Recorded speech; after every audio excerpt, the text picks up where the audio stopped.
monde, bienvenue dans un nouveau vlog lecture où j'ai encore du mal. J'ai encore énormément de mal à lire, je lis pas. Enfin c'est simple, hein, je lis pas, tout simplement, parce que je suis fatiguée, parce que j'arrive pas à me consacrer du temps pour lire, enfin bref, il y a rien qui va. Pourtant, le premier objectif de... Alors, il y a plusieurs objectifs dans ce vlog. Le premier, c'est de finir ma lecture en cours dont je vais vous parler. Et le deuxième, du coup, c'est de commencer un livre pour le challenge Romantasy, puisque le challenge Romantasy commence littéralement aujourd'hui, puisque nous sommes le 15 février. Ce serait triché si je mettais ce livre dans le challenge Romantasy, mais désespérée comme je suis... ça fera des points en plus. Mais non, c'est triché. Donc, je suis toujours en train de lire le tome 5 de Arrow Heart Academy, donc ma saga harem inversé chouchou de la fin de 2024, début de 2025. Je suis toujours là. Je suis toujours bloquée au même endroit. Hein. J'en suis à 63%. Et il me reste pas énorme en plus. Il me reste 2h11 de temps de lecture. Donc, en soi, c'est rien. Donc en soi, j'aimerais bien le terminer aujourd'hui, je vous avouerai. Mais du coup, là, il faut vraiment que je me motive, que je me force limite à lire au moins 1h30 par jour. Au moins 1h30, histoire de faire avancer mes lectures. Et après, du coup, je ne sais pas ce que je vais lire. Je ne sais pas si je pioche un livre du coup dans ma pile à lire du challenge Romantasy que je vous ai présenté la dernière fois, ou si je relis, c'était dans la pile à lire de toute façon, la saga où je vous disais que ma saga de jeunesse. Je pense que de relire ma saga de jeunesse, ça me fera pas de mal. Puisque c'est un petit peu le côté nostalgie, tout ça, ou du Zodiac. J'ai bien envie de lire du Zodiac. D'ailleurs, est-ce que il y a une date de sortie pour Zodiac 2 en français? Parce que là, je n'en peux plus que Zodiac sorte en français. Écoutez, j'espère que pour ceux qui lisent pas en français, qui lisent pas en anglais, qui lisent qu'en français et qui attendent le tome 2, j'espère que ça va, parce que c'est pas encore prévu. Hein, donc je pense que lancez-vous dans l'apprentissage de l'anglais, ça ira 20 fois plus vite. Du coup, voilà les objectifs de ce vlog. Après, je sais pas si je vais lire du Zodiac, parce que je sais que si je lis Zodiac, ça va me prendre beaucoup de temps comparé à un livre en français. Du coup, peut-être je relirai la saga dont je vous ai parlé dans ma vidéo précédente, du coup, de ma palle du challenge Romantasy. Recoucou le vlog, je viens de le terminer. Donc le tome 5 de la saga Arrow Heart Academy, Aube Fatale, enfin. Je l'ai enfin terminé. Il était trop bien. Heureusement, ce tome a rattrapé un petit peu le moins bien des précédents tomes en fait. Il était trop bien. Il était trop bien. Mais quand je vous dis trop bien. Mais je vous raconte pas tout de suite. Étant donné que je veux vous faire un chit-chat routine du soir ce soir, où je vais vous parler de ce tome 5, et où en même temps, je vais faire ma skincare routine avec les produits Estelle que je vous ai présenté dans un précédent vlog. Donc ça, ce sera pour ce soir. Et du coup, maintenant, qu'est-ce que je lis? Donc je lis la saga La Maison de la Nuit, donc qui est la saga dont je vous parlais, en fait, qui est une saga que j'avais lue donc quand j'étais ado. C'était parmi mes premières sagas et tout, et en fait, de ce que je me souviens, donc c'est une saga, en fait, c'est l'histoire, c'était un petit peu la même chose avant, hein, voilà, toutes les mêmes livres, où c'est une fille, en fait, qui va dans une académie parce qu'elle devient un vampire. Et moi, ce qui m'avait marqué, donc c'est un petit peu ce truc en mode Zodiac et tout, et ce qui m'avait marqué à l'époque, c'est que cette fille se tapait tout le monde. Mais quand je vous dis tout le monde, genre même, je sais pas si mes souvenirs sont erronés ou quoi, mais genre, elle en avait à un moment donné 3 ou 4 en même temps. Donc je me dis, si à l'époque ça me semblait un peu what the fuck, maintenant qu'est-ce que ça va être? Donc j'ai envie de voir si c'est toujours what the fuck. Donc la saga s'appelle La Maison de la Nuit, et je viens de me télécharger le tome 1 sur mon téléphone. Et à mon avis, ça va être vite lu. Il y a 11 tomes. Et c'est des livres assez courts puisqu'ils font 336 pages. Donc j'aimerais bien en lire au moins un entier avant la fin de ce vlog. Voilà. Mais l'âge de lecture, c'est censé être entre 13 et 18 ans. Mais dans mon souvenir, il y avait quand même des scènes de Spice. Donc on va voir ça en fait, parce que je pense que ça va faire du bien de relire un livre connu et ça va faire vraiment nostalgie. Donc j'ai trop hâte et on va faire ça. Et je vais partir travailler et après ce soir je vous fais le chit-chat routine du soir. Voilà, parce que j'ai envie de me faire une full routine et de vous parler de ce livre parce qu'il était trop bien. Du coup, comme je vous l'avais dit, je vais faire ma petite routine du visage à mes produits YesStyle en vous parlant du coup de la fin du tome 5. Donc du coup, ça va être spoilant, hein, parce que c'est compliqué de parler d'un tome 5 sans spoiler. Donc si vous voulez pas être spoilé, voilà. Après, c'est le genre de saga où, bon, si on a un peu spoilé, c'est pas non plus très grave. Du coup, j'ai mes petites notes pour pas oublier. Et du coup, je vais faire ma petite routine. Donc du coup, je vous disais que le père parce que Rihanna du coup a retrouvé son père est revenu la chercher et tout. Et je vous disais, je le sens pas. Ben, j'ai eu raison de pas le sentir, puisque bien sûr, c'est pas quelqu'un de gentil, c'est quelqu'un de méchant. Et au-delà du fait que ce soit quelqu'un de méchant, on apprend en fait que ce sont des vampires, ce qui explique pourquoi ils ont des servants qui sont drainés de leur magie, et ce qui explique en gros pourquoi en fait ils sont craints et tout ça du monde de l'autre côté, parce qu'ils sont pas bons. Donc c'était après honnêtement dans la fin, après du coup ils s'enfuient, ils vont partir, mais on va pas trop le revoir, le père de Rihanna. Ça va être assez un problème assez vague, on va dire. Le vrai problème du coup c'était le père à Tristan, donc Kennedy. Du coup, avec qui il va y avoir une bataille à la fin du tome 5, puisque du coup, Rihanna et tous ses compagnons prédestinés, ils vont retourner à l'académie. Et à l'académie, du coup, ils vont demander à l'ancienne principale si elle est prête à se battre avec eux. Et elle dit oui, qu'elle a jamais été pour le père de Tristan et tout ça, puisque du coup c'est lui le véritable méchant dans l'histoire. Et elle dit oui, je veux bien du coup le combattre avec vous et tout ça. Et en fait il y a une scène genre incroyable où genre Spencer et Tristan ils vont rallier tous les autres étudiants à leur cause et tout pour se battre avec eux. Mais cette partie-là, bataille et tout ça, ça prend pas trop de place. Et c'est bien parce que moi je voulais pas que ça prenne trop de place comparé au reste. J'ai appliqué le Kojic Acid Toner de 9LS de la gamme B-Boost et c'est pour les taches d'hyperpigmentation, il paraît. Ensuite, je vais appliquer la fameuse Bean Essence de chez Mixun, donc qui est une essence un petit peu... vous voyez, là elle fait un peu des fils.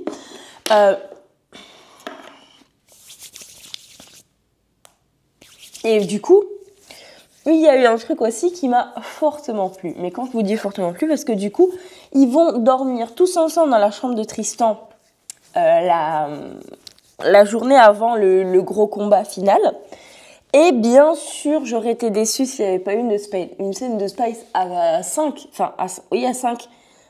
À 6. Il y a beaucoup de monde. Et du coup, il y a une scène de Spice à 6. C'était sûr. Alors honnêtement, ça m'a plu parce qu'elle était là. Après, je pense que c'était quelque chose hein, de faire un truc où il y avait tout le monde qui participait. C'était une vibe hein, quand même. Mais je trouve que c'est assez représentatif puisqu'en fait, il y avait vraiment la personnalité de tous dans une scène. Mais il y en a qui étaient plus présents que d'autres. Et c'est d'ailleurs le petit truc que je reproche un petit peu à cette saga, c'est que clairement, il y a des favoris et des chouchous. Genre, comment dire, elle a beaucoup plus de moments avec certains qu'avec d'autres. Elle a beaucoup plus d'interactions. Enfin, par exemple, Bichette Spencer, elle a pas, c'est des petits moments comme ça, mais elle a pas de gros moments avec lui.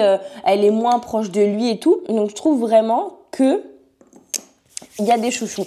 Et vous ne me le retirez pas que Renzo Baron, donc qui était à la base la personne qui devait la tuer, hein, donc le tueur à gages d'un truc mafieux et tout. Lui, vraiment, hein, à plusieurs moments et tout ça, j'ai l'impression que c'est le chouchou numéro 1 contre toute attente. Après, je sais pas si c'est un petit peu fait exprès de la part de l'autrice pour, entre guillemets, dire voilà, c'est celui auquel elle s'attendait le moins, qu'elle préfère et tout. Mais lui, vraiment, c'est le chouchou, je trouve. Genre, vraiment, il prend beaucoup plus de place que les autres. Enfin, c'est indéniable, quoi. Là, je viens d'appliquer le Pore Amazing Fresh en poudre de chez Skin 1004. Voilà. Et un moment, du coup, juste avant la bataille qui m'a brisé le cœur. Genre, c'est le moment qui m'a le plus brisé le cœur. Puisque, du coup, en fait, elle a appris que le petit cochon de compagnie qu'elle avait, d'ailleurs, enfin, tout au long de la saga, les interactions, le cochon, mais s'il vous plaît, c'est pour me tuer. Genre, c'est tellement mimes. Genre, il lui renifle les pieds et tout ça. Vraiment, l'autrice a vraiment, genre, personnifié, genre, ce cochon. Genre, je trouve ça incroyable. Et c'est trop mignon. Genre, vraiment, c'est trop mignon, c'est mieux qu'un chien. Et du coup, je ne sais plus qui lui avait dit elle avait découvert que son cochon c'était entre guillemets un sort de canalisation pour sa magie, sa mauvaise magie, enfin sa magie plus noire et tout. Et du coup, elle lui avait dit quand tu te sentiras prête à ce que ta magie explose entre guillemets, bah du coup il va falloir abandonner le petit cochon. Et du coup juste avant la bataille elle se dit bon là j'ai besoin de mes pleins pouvoirs et tout, donc je vais l'abandonner. Donc elle va dans la forêt et elle le libère et ils se font un câlin et il part. Comment vous dire que j'ai plus de mal à ce qu'elle abandonne son cochon qu'elle abandonne un des 5 garçons, je vous le dis tout de suite.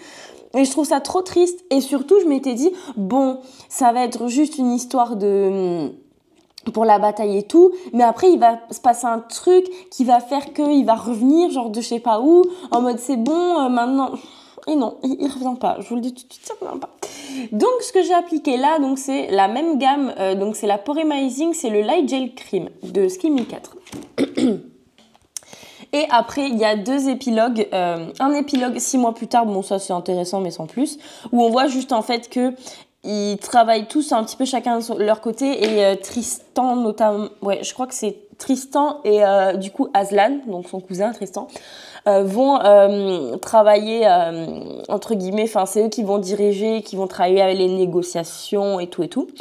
Et on voit du coup après un autre, j'ai fini ma petite routine, on voit un autre et j'ai appliqué ça, donc c'est le Caffeine Eye Cream de chez Boots qui vient d'Angleterre, ce truc, hein, n'est-ce pas? C'est pas de la skincare coréenne. Mais du coup, pour finir, on a un prologue aussi 8 ans plus tard.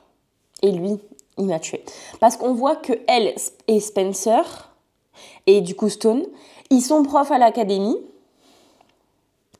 Ils enseignent et je trouve ça trop mignon. Elle est enceinte, elle a déjà une fille et elle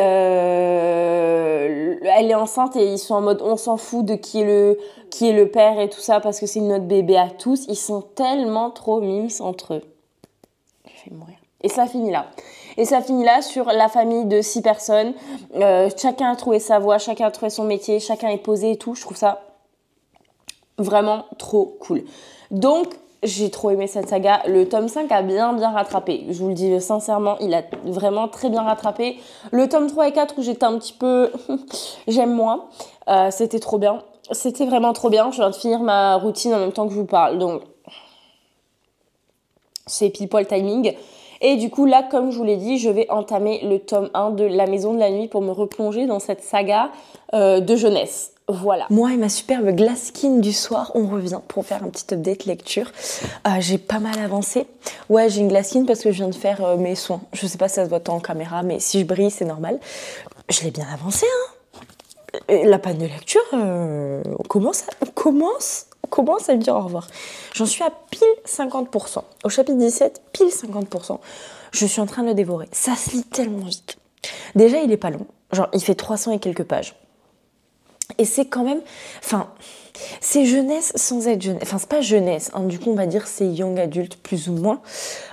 Mais du coup, ce qui fait que les actions s'enchaînent. Genre, ça s'enchaîne. Ce qui fait que les chapitres s'enchaînent aussi très vite. Donc, le temps de lecture est forcément réduit. Mais du coup, ça me fait trop bizarre de relire ça.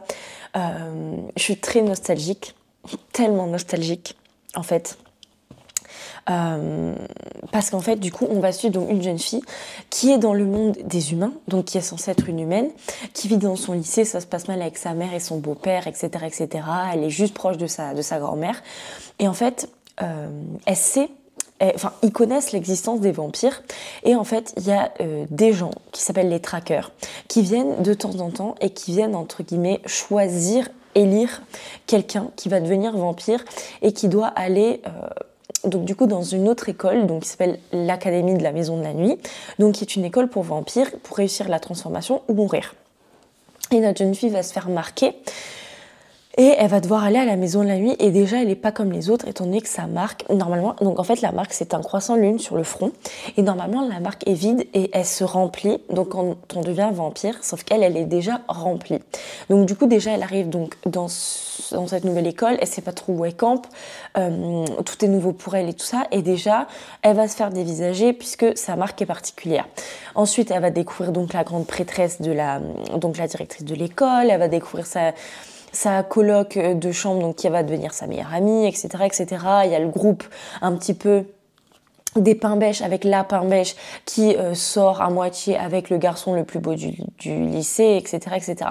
Et en fait le truc c'est que c'est clairement en fait les clichés de base de tout ce genre de livre où la nouvelle fille qui va aller à l'école magique, etc., etc. Sauf qu'en fait ça fait prendre conscience, moi j'ai pris conscience de me dire ah oui mais c'est les clichés, en fait c'est les clichés de base. Mais en fait, ce qu'il faut savoir c'est que toutes les romances dans ce style qu'on fait aujourd'hui, en fait c'était ça la base. Et en fait c'est les romances d'aujourd'hui qui ont copié ça, parce que ça à la base c'était un petit peu original. Puisque c'était les premières en fait. Donc tous les Zodiac Academy et toutes les compagnies du style en fait se basent de ce genre de livres. En vrai il y en a eu plusieurs mais se basent sur ce genre de livres. Mais ça fait trop du bien, ça s'enchaîne super vite.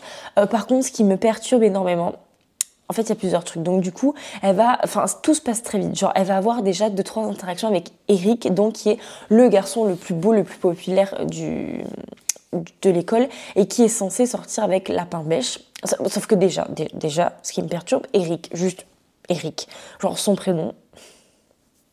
Le livre a été écrit en 2012 par là. Ok, c'est pardonnable, mais Eric, j'aimerais voir en anglais, parce que c'est un livre anglais traduit en français. C'est quoi, si vraiment le prénom de base c'est Eric? Parce que peut-être ça sonne cool aux États-Unis et tout, mais pas en France, parce que Eric c'est pas un mec de 18 ans ou je sais pas quoi, c'est un mec de 45 ans. Donc déjà c'est un peu perturbant Eric. Et après je me souviens plus je sais qu'il y avait des scènes olé olé, mais je me souviens plus si elles étaient très décrites ou juste suggérées, parce que là genre dès le début quand elle arrive à l'école, en gros elle surprend une scène olé olé entre Eric et la fameuse pain bêche. Mais alors, c'est pas dit clairement ce qui se passe, mais c'est fortement en fait, c'est suggéré, on devine, en fait. Parce que déjà, je suis choquée qu'à l'époque, je lisais des scènes de Spice. Bon, quoique, j'ai commencé la Dark Romance à 16 ans, donc qui ça choque. Mais, je me souviens plus si au fur et à mesure des tomes, il y avait des scènes de Spice. Ça, j'arrive pas à m'en souvenir. Mais du coup, c'est ce que j'ai lu pour ce soir. J'ai lu 50%. Je suis très contente. Et du coup, je vais voir si j'avais pas noté autre chose. Parce qu'en fait, au fur et à mesure de ma lecture, je note ce que j'ai envie de vous dire pour pas oublier.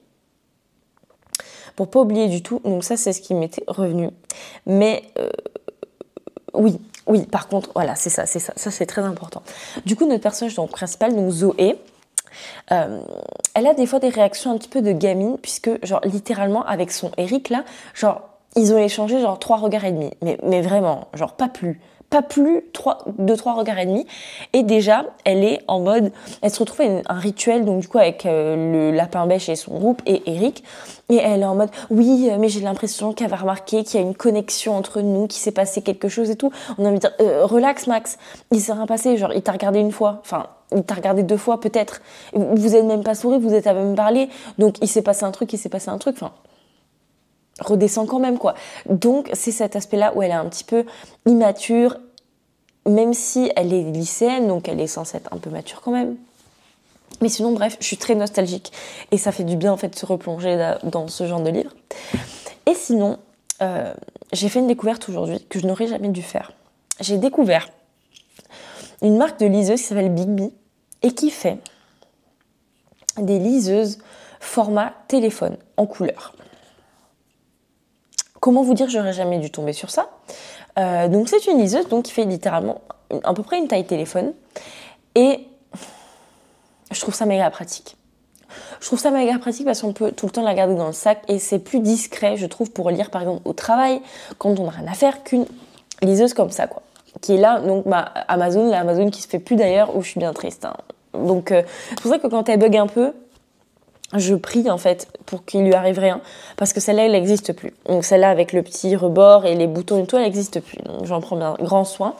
Donc cette liseuse dont je vous parle, c'est la Big Me Phone, je crois. Elle coûte 299 €. Et comment vous dire que j'ai envie de me l'acheter. Voilà. Je pose ça là et je vais me coucher. Je crois que j'aurais littéralement passé tout ce vlog assis à la même place, mais écoutez, c'est là où je vlog apparemment, donc ce sera un vlog devant la bibliothèque. Écoutez, du coup, je suis en train de lire et en même temps de faire le montage. Pendant que j'écoute les rushs, donc le montage de ce vlog qui est censé sortir ce soir, donc ce soir mercredi 19. Et du coup, pendant ce temps, je lis. Écoutez. Et du coup, j'en suis arrivée à 76%. Donc il est censé me rester 38 minutes dans le livre. Donc le programme, c'est que je vais du coup finir les pourcentages qui me restent du coup à lire. Je pense que je vais le transférer sur la liseuse. Elle est sur mon canapé. Je vais le transférer sur la liseuse, je vais lire sur la liseuse. Et voilà.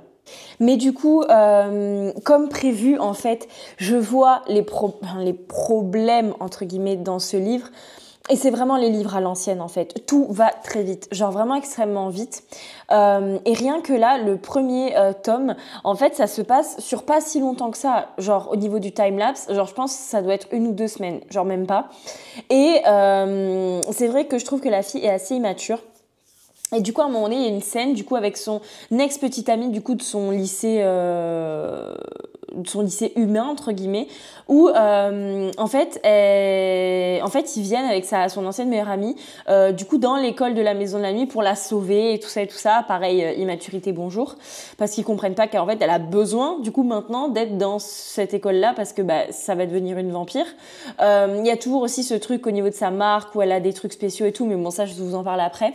Mais du coup, il y a une scène où elle est attirée du coup par le sang du coup de Is, donc de son ex-petit copain, et où elle en boit un peu.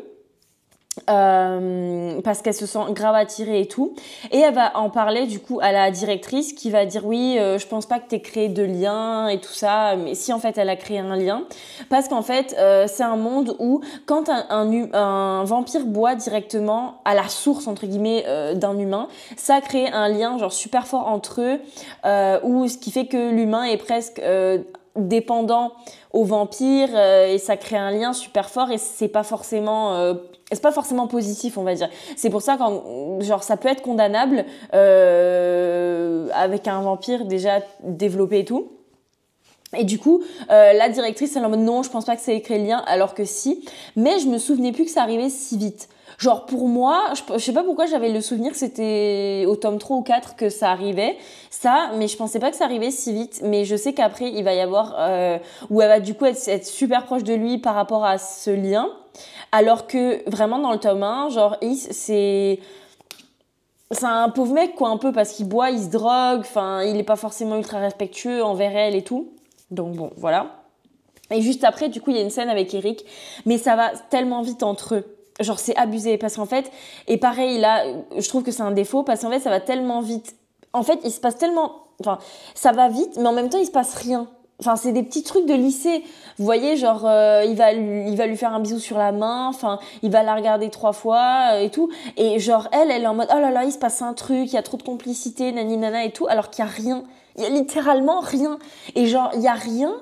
Il n'y a pas de construction de truc qui fait que le fameux Eric, là, on s'attache à lui et on a envie qu'il se passe un truc. En fait, il se passe rien de fou.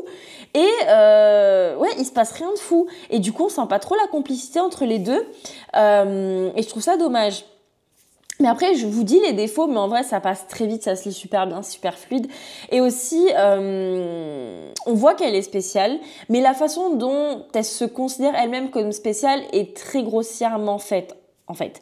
Parce que du coup, elle ressent lors du rituel les éléments, alors qu'elle n'est pas censée les ressentir et c'est que les grandes prêtresses qui le ressentent et tout et tout. Et quand elle en parle à sa coloc de chambre, elle est en mode oui, je sens que je suis spéciale, mais non, faut pas en parler, blablabli, blablabla. Et du coup, sa coloc, elle va quand même en parler. Elle va dire, bon, bah, si t'insistes, alors j'en parle aux autres, machin. Mais c'est très grossièrement fait. Et elle est en mode oui, mais je sens que je suis plus forte que les autres, je sens que je suis plus forte que Aphrodite, donc qui est la pain bêche là, je sens que je suis plus forte qu'Aphrodite, et je sens que c'est moi qui dois la remplacer au sein de son groupe, et nanani, nanana, et vraiment, on est en mode relax, cousine, genre, t'es là depuis une semaine, même pas, t'es là depuis quelques jours et déjà t'es en mode je suis spéciale, je dois remplacer une fille, bon, certes qui est méchante, mais qui est là depuis 3 ans. On est en mode redescends, genre vraiment redescends parce que genre t'es rien ni personne. Ok, t'es spéciale, mais détends-toi. Et c'est ces aspects-là en fait qui me font dire ouais, c'est quand même entre guillemets, c'était les ébauches en fait des livres qu'on fait maintenant et ce qui fait que maintenant c'est quand même mieux fait. Il n'y a pas de mal, j'ai envie de vous dire, mais c'est quand même mieux fait. Mais sinon, ça passe très bien. Et là, j'ai fini de dérusher les rushs que j'avais déjà fait. Et je vais terminer du coup ce livre. Et comme ça, je pourrai terminer le montage du vlog. Et on aura fini ce livre. Et on l'aura quand même bien bingé parce que je l'ai commencé hier quand même. Je viens à peine de finir du coup le tome 1 de La Maison de la Nuit, donc marqué. Je l'ai enfin fini. Et j'aime trop en fait ce truc de... comme Zodiac, en fait, je pourrais vraiment comparer cette série à... en fait, c'est les prémices de Zodiac, puisque c'est tellement nul que c'en est bien. En fait, si on prend chaque point individuellement, on va trouver des défauts, on va trouver plein de défauts, mais dans l'ensemble, ça se lit méga vite. Genre, c'est un livre de 300 et quelques pages, mais les actions s'enchaînent tellement vite que en 2 jours, je l'ai terminé, puisque je l'ai commencé hier matin et je le finis maintenant, donc on est mercredi après-midi. Et en fait, ça s'enchaîne tellement bien et tout. Et en fait, c'est mal fait, mais il y a un truc. Une sorcellerie dans ce genre de livre qui fait que ça se lit super rapidement. La fin se termine pas vraiment sur un gros cliffhanger. Enfin, il n'y a pas vraiment de cliffhanger, mais c'est juste que du coup, notre jeune fille, donc Zoé, a réussi à détrôner Aphrodite du coup de sa place de reine, enfin de comment s'appelle, de parce qu'en fait elle gère un sorte de club privé qui s'appelle les filles de la nuit et du coup elle a réussi à la virer de là et pour prendre sa place. Et en fait c'est le genre de livre un peu jeunesse dans la façon d'être construit, puisque en fait c'est à chaque tome il y a une problématique et en général la problématique est résolue à la fin de ce tome-là. Mais du coup, à la fin, il y a une sorte de grand rituel, de trucs et tout qui se passe. Et elle a des tatouages donc qui viennent compléter sa marque. Et c'est super rare puisque c'est des tatouages de vampires adultes alors qu'elle a même pas fait 1 semaine et demie dans l'école, quoi. Donc, par contre, ça fait vraiment un bien fou en fait de lire ce genre de livre qui se lit assez vite. Après, je pense pas que je vais enchaîner avec le tome 2 puisque j'ai quand même envie de lire autre chose. Je sais pas encore quoi, mais j'ai quand même envie de lire autre chose. Mais c'est super bien ce genre de livre hein, quand vous êtes en panne de lecture. Du coup, j'ai pas mal aimé. Après, je sais pas combien, je vais le mettre sur mon Goodreads. D'ailleurs, si vous voulez me suivre sur Goodreads, il est toujours dans la barre d'infos, donc n'hésitez pas à aller voir parce que du coup, je note tous les livres que je lis. En fait, je saurais même pas noter ce genre de livre, en fait. Je sais même pas combien je vais le noter. Mais je vais pas lire le tome 2 tout de suite, mais je sais que je lirai le tome 2. Et sinon, blague à part, je lance cet appel-là avant de clôturer le vlog. Je cherche des chaînes Booktube qui font des vlogs lecture en anglais, mais en anglais compréhensif. Parce qu'en fait, pour Nina Quill, je sais qu'elle lit en écoutant des vlogs en fond. Et en fait, j'ai envie d'essayer. Donc, je pense que j'essaierai peut-être au prochain vlog parce que j'aimerais trop essayer. Mais du coup, elle avait fait une vidéo sur toutes les chaînes YouTube qu'elle recommandait. Il y en avait plein et les 3 quarts c'est des chaînes anglaises ou américaines. Et du coup j'en ai gardé 4, mais je vais re-regarder sa vidéo. Et d'ailleurs si vous avez des chaînes à me conseiller comme ça, un petit peu vlog, même en anglais et tout. Et la première donc c'est la chaîne de Steph Loves qui est apparemment très connue. Et j'ai écouté le début d'une vidéo tout à l'heure au sport et pour l'instant j'accroche pas des masses. Ensuite, il y avait Claire's Neverland of Books et c'est plus ou moins toutes des personnes qui lisent de la romantasy. Il y avait également Gavin Reads It All et il y avait Amy Rosam. Donc, je pense que je vais regarder ces vidéos-là pour un petit peu binger des chaînes parce que j'ai trop envie de binger des chaînes et surtout des chaînes en anglais que je comprends. Voilà. Donc voilà, donc on s'est replongé dans des séries de jeunesse, hein, dans une série de jeunesse et vraiment je vous invite tellement à faire ça parce que ça fait trop du bien. Ça fait trop du bien parce que en fait on a des flashs de quand on lisait ces sagas à l'époque. Et en fait, on n'a vraiment pas la même vision parce que la vision que j'ai aujourd'hui de cette saga-là est à 1000 lieues de la vision que j'avais quand je l'ai lu quand j'avais 12-13 ans, quoi. Donc voilà. Et il y a quand même, il y a du spice mais très légèrement suggéré. Mais il me semble que ça évolue au fur et à mesure des tomes. Donc on verra bien. J'espère que ce vlog vous aura plu. N'hésitez pas à me dire dans les commentaires si vous avez quelles étaient vos sagas de jeunesse. Les sagas que vous lisiez quand vous aviez 12, 13, 14 ans et tout. Parce que du coup, peut-être ça me refera lire d'autres sagas. Du coup, bon, les plus connus, c'est Twilight, Journal d'un vampire et tout. Mais il y en a peut-être que j'ai oublié. Je sais qu'il y en a que j'ai oublié parce qu'en relisant ce livre, j'ai eu pareil des flashs des livres que j'avais dans ma bibliothèque. Voilà. Qui nous ramène à 10 ans en arrière. 10 ans en arrière. Je pose ça là, 10 ans en arrière. Bref. J'espère que ce vlog vous aura plu et jusqu'à la prochaine vidéo. Je vous dis bye!